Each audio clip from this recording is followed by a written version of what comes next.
सन 2005 की बात है। मेरी नौकरी के सिलसिले में मुझे उत्तर प्रदेश के एक छोटे से कस्बे में तबादला मिला। कस्बे का नाम था शांतिनगर, लेकिन स्थानीय लोग इसे भंवरपुर कहकर बुलाते थे। जगह सचमुच शांत थी, चारों तरफ हरियाली, खेत और पुराने पेड़। मेरा किराए का घर कस्बे के बाहरी इलाके में था, एक बहुत पुराने हवेली नुमा मकान का एक हिस्सा। मकान मालिक रामकरण जी बुजुर्ग और शांत स्वभाव के व्यक्ति थे।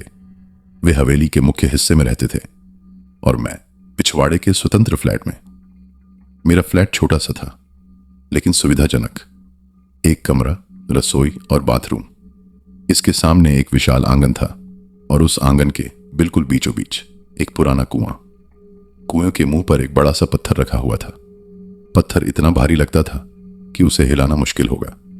पहले दिन जब मैं सामान लेकर पहुंचा तो रामकरण जी ने कुएं की ओर इशारा करते हुए साफ कहा, बेटा, यह कुआं बंद है, कभी इसे मत खोलना, न ही इसके पत्थर को हिलाने की कोशिश करना। पानी का इंतजाम टंकी से हो जाएगा। मैंने उनकी बात को सामान्य सी सलाह समझा। शायद कुआं गिरा हुआ है या पानी खराब हो गया है। मैंने हाँ में सिर हिला दिया और अपने नए ठिकाने में बसने लगा। नौकरी शुरू हुई, दिनचर्या बनने लगी। सुबह साइकिल से कस्बे में जाना, शाम को लौट आना। रामकरण जी कभी कभी शाम को आंगन में बैठ जाते और हल्की फुल्की बातचीत कर लेते। वे बहुत कम बोलते थे। उनकी आंखों में हमेशा एक गहरा, समझ से परे सा भाव रहता। पहले कुछ हफ्ते बिल्कुल सामान्य गुजरे, फिर धीरे धीरे छोटी छोटी अजीब बातें नजर आने लगी।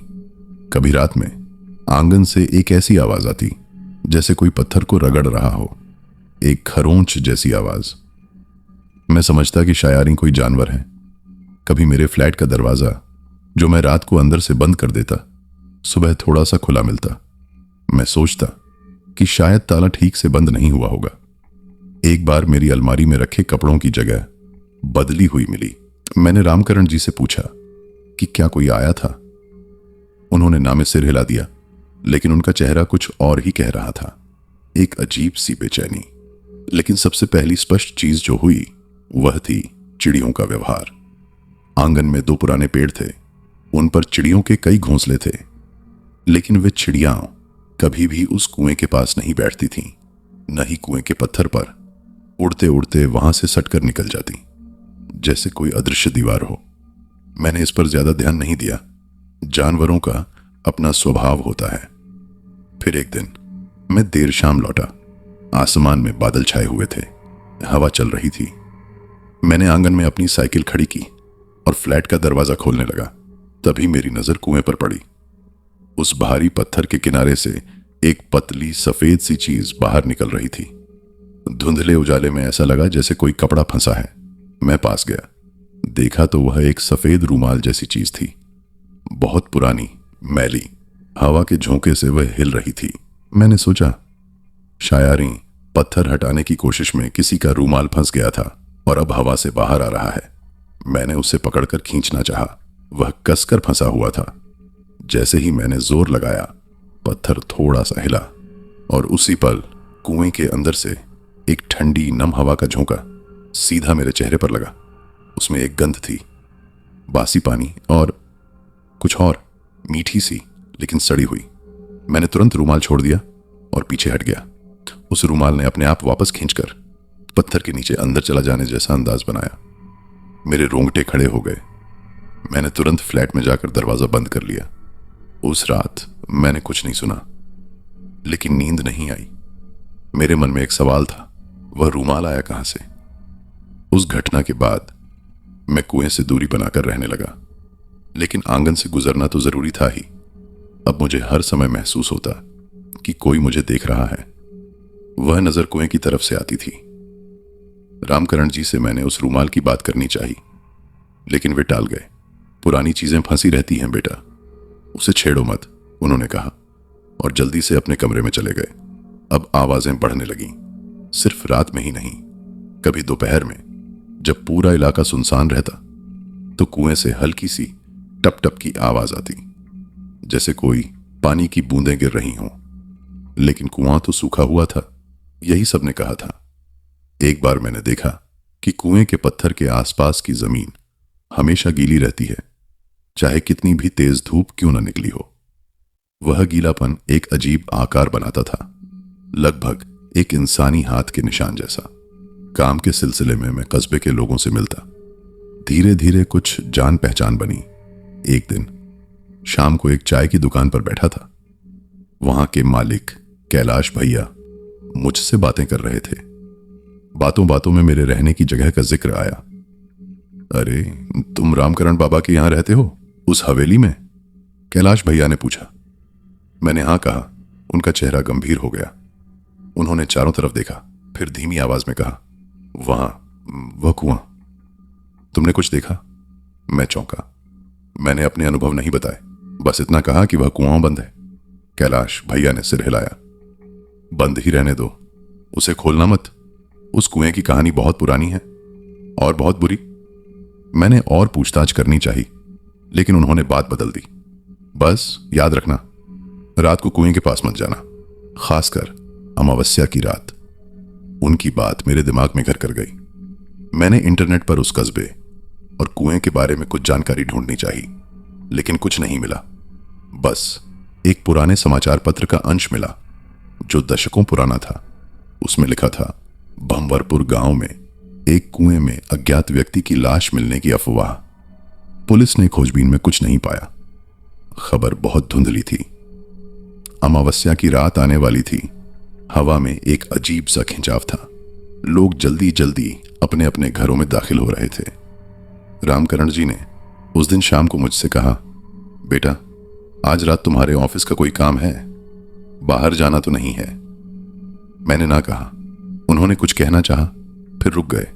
अच्छा है, रात को चाहे कुछ भी सुनो, बाहर मत निकलना, अपने कमरे में रहना। उनकी आवाज में इतनी गंभीरता थी कि मैं सिहर उठा। मैंने वादा किया। रात को मैंने दरवाजा मजबूती से बंद किया, खिड़की के पर्दे गिरा दिए। लेटा तो था, लेकिन नींद दूर दूर तक नहीं थी। आधी रात के करीब आवाज शुरू हुई। यह वैसी आवाज नहीं थी जैसी पहले आती थी। यह एक आवाज नहीं थी, यह कई आवाजें थीं कुएं की तरफ से। पहले तो बस फुसफुसाहट सी, जैसे कोई धीरे धीरे बात कर रहा हो। फिर रोने की आवाज, एक नहीं, दो नहीं, कई सारी आवाजें, मर्दों की, औरतों की, बच्चों की भी, सब मिली जुली। एक भयानक सिम्फनी।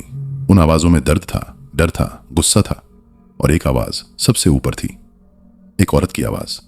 वह चीख नहीं रही थी, वह गा रही थी एक पुराना उदास लोकगीत। शब्द साफ नहीं थे, लेकिन उसका स्वर, वह स्वर हड्डियों तक को जमा देने वाला था। मैंने रजाई ओढ़ ली, कान बंद कर लिए, लेकिन वह गीत मेरे सिर के अंदर घुसता चला गया। वह पूरी रात चलता रहा। सुबह होने पर एकदम से बंद हो गया, जैसे किसी ने स्विच ऑफ कर दिया हो। सुबह जब मैं बाहर निकला तो आंगन में सन्नाटा पसरा था। रामकरण जी अपने दरवाजे पर खड़े थे।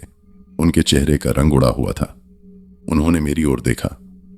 बिना कुछ कहे मैं समझ गया कि उन्होंने भी वह सब सुना था। उनकी आंखों में एक भयानक सच्चाई थी, जिसे वे सालों से ढो रहे उस रात के बाद कुछ बदल गया। अब डर सिर्फ एक अनुभव नहीं रहा, बल्कि एक स्थायी मेहमान बन गया। मैंने रामकरण जी से साफ साफ पूछने का फैसला किया। एक शाम मैं उनके पास गया। वे अपनी चारपाई पर बैठे थे। मैंने बैठकर कहा, बाबा, मैं जानना चाहता हूं, उस कुएं में क्या है? मैंने आवाजें सुनी हैं, मैंने कुछ देखा है। रामकरण जी लंबे समय तक चुप रहे, फिर उनकी आंखें भर आईं। उन्होंने एक लंबी सांस ली और बोले, यह कहानी मेरे बचपन की है। मैं तब 10 साल का रहा होऊंगा। यह हवेली मेरे दादाजी की थी। उस जमाने में इस इलाके में एक बहुत बड़ा सा तालाब हुआ करता था, लेकिन सूखा पड़ने पर वह सूख गया। तभी इस कुएं को खोदा गया। पानी बहुत मीठा और भरपूर निकला। पूरे गांव के लोग यहां से पानी भरने आते थे। वह रुके। उनकी आवाज कांप रही थी। उस समय गांव में एक लड़की रहती थी। नाम था सुशीला। बहुत सुंदर और बहुत अच्छे स्वभाव की। वह भी पानी भरने आती थी। गांव के जमींदार का बेटा भगवान सिंह उस पर बुरी नजर रखता था। एक दिन उसने सुशीला को कुएं के पास ही घेर लिया। बात बढ़ी। भगवान सिंह ने उसे धक्का दे दिया। सुशीला कुएं में गिर गई। मेरी सांस रुक गई। रामकरण जी की आंखों से आंसू बहने लगे। गिरते समय उसने चिल्लाया था, मैंने सुना था, लेकिन भगवान सिंह ने सबको डरा धमकाकर चुप करा दिया। उसने कहा कि सुशीला कहीं भाग गई है, कुएं में कुछ नहीं हुआ। गांव वाले डर गए। जमींदार का बेटा था वह, किसी ने हिम्मत नहीं की। सुशीला का परिवार रोता बिलखता रह गया, लेकिन कुछ नहीं कर पाया। भगवान सिंह ने कुएं को पत्थर से ढकवा दिया, कहा कि पानी खराब हो गया है, लेकिन यहीं खत्म नहीं होता। रामकरण जी ने आगे कहा। उनकी आवाज में एक भयानक कंपकंपी थी। कुछ ही दिनों बाद भगवान सिंह की लाश कुएं के पास पड़ी मिली। उसकी गर्दन टूटी हुई थी। उसके हाथ में सुशीला का वह सफेद रुमाल था जो हमेशा उसके पास रहता था। लोगों ने कहा सुशीला की आत्मा ने बदला ले लिया, लेकिन सुशीला अकेली नहीं थी। मैंने पूछा, क्या मतलब? उस कुएं में सुशीला के अलावा और भी लोग हैं। भगवान सिंह के बाद जो भी उस कुएं के पत्थर को हटाने की कोशिश करता या उसका अपमान करता, वह मर जाता या गायब हो जाता। कई लोग गए, कई शव मिले। हर बार उनके पास या तो वह रूमाल मिलता या कुएं के पास उनकी चीजें। पुलिस आती, जांच करती और कुछ नहीं निकलता। धीरे धीरे यह किंवदंती बन गई। लोगों ने कुएं को श्रापित मान लिया। इस घर में रहने वाले हर परिवार ने कुछ न कुछ अनुभव किया है। मैंने भी किया, मेरे पिता ने भी किया। उन्होंने मेरी ओर देखा। वह आवाज जो तुमने सुनी वह सुशीला की है, लेकिन बाकी की आवाजें वे वो लोग हैं जो उसके बाद कुएं में गए या जिन्हें उसने अपने साथ खींच लिया। सुशीला अब सिर्फ एक दुखी आत्मा नहीं है बेटा, वह एक कलेक्टर बन गई है। वह अकेलेपन से डरती है, उस कुएं की ठंड, अंधेरी गहराई में। इसलिए वह औरों को भी अपने पास बुलाती है, उन्हें अपने साथ लेती है। वह रूमाल, वह उसका निमंत्रण है। जिसने भी उसे छुआ, उसे देखा, वह उसे नोटिस कर लेती है। और अमावस्या की रात, वह रात उसकी शक्ति की रात होती है। वह उस रात सबसे ज्यादा मजबूत होती है। मैं स्तब्ध था। सब कुछ समझ में आ रहा था। वह रूमाल, वह गीत, वह गीलापन। सुशीला की पीड़ा ने उसे एक भयानक शक्ति में बदल दिया था। उसका बदला सिर्फ भगवान सिंह से नहीं था, उसका बदला अब पूरी दुनिया से थी। उस अकेलेपन से, उस अन्याय से जिसने उसे वहां फंसा दिया। रामकरण जी ने कहा, मैं यह घर छोड़ नहीं सकता, यह मेरी विरासत है। लेकिन मैं हर रात उसके गीत सुनता हूं, मैं उसकी पीड़ा को सुनता हूं, और मैं जानता हूं एक दिन वह मुझे भी बुलाएगी। उस बातचीत के बाद मैंने वह घर छोड़ने का फैसला कर लिया। नौकरी में तबादले की कोशिश शुरू की, लेकिन जाने से पहले का समय सबसे भयानक था।